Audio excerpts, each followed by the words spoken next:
How would you define dysfunction?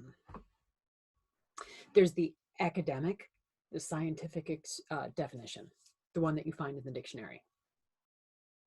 Then there's the experiential dysfunction, when something just doesn't work good, something doesn't feel right, something is running counter to a value that you have, something that matters to you, or there's a disconnect in your experience of living and how you may be expected to live. There can be those collisions of experience. When we are in the midst of tremendous change, our experience of dysfunction changes as well. Which makes sense, because what we had been accustomed to has now shifted. Not just shifted, but has become remarkably changed.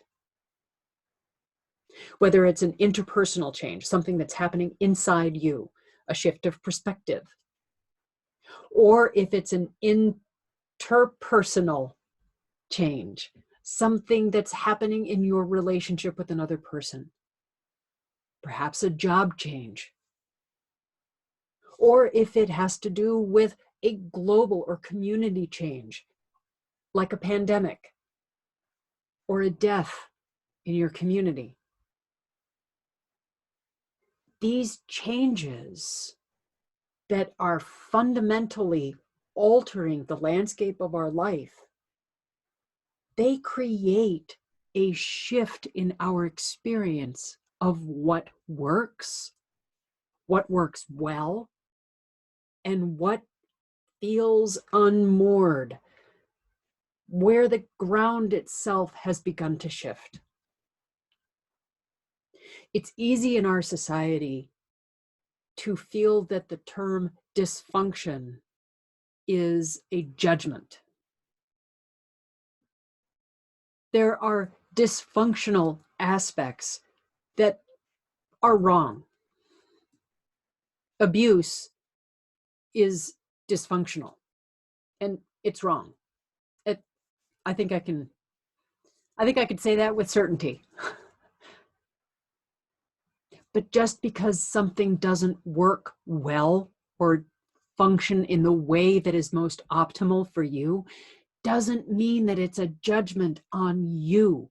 It may mean that a huge change is taking place and you have to get used to this landscape.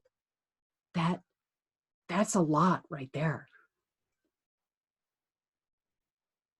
So regardless of how your world has changed, regardless of where you find yourself right now when you're watching this video,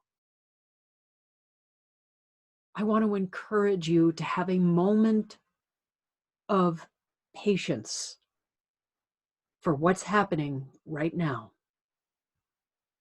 Because where you are, your chapter in your life, right now where you are, you're not going to always be stuck there. This chapter is going to change, and it's going to shift. And we're going to get through this.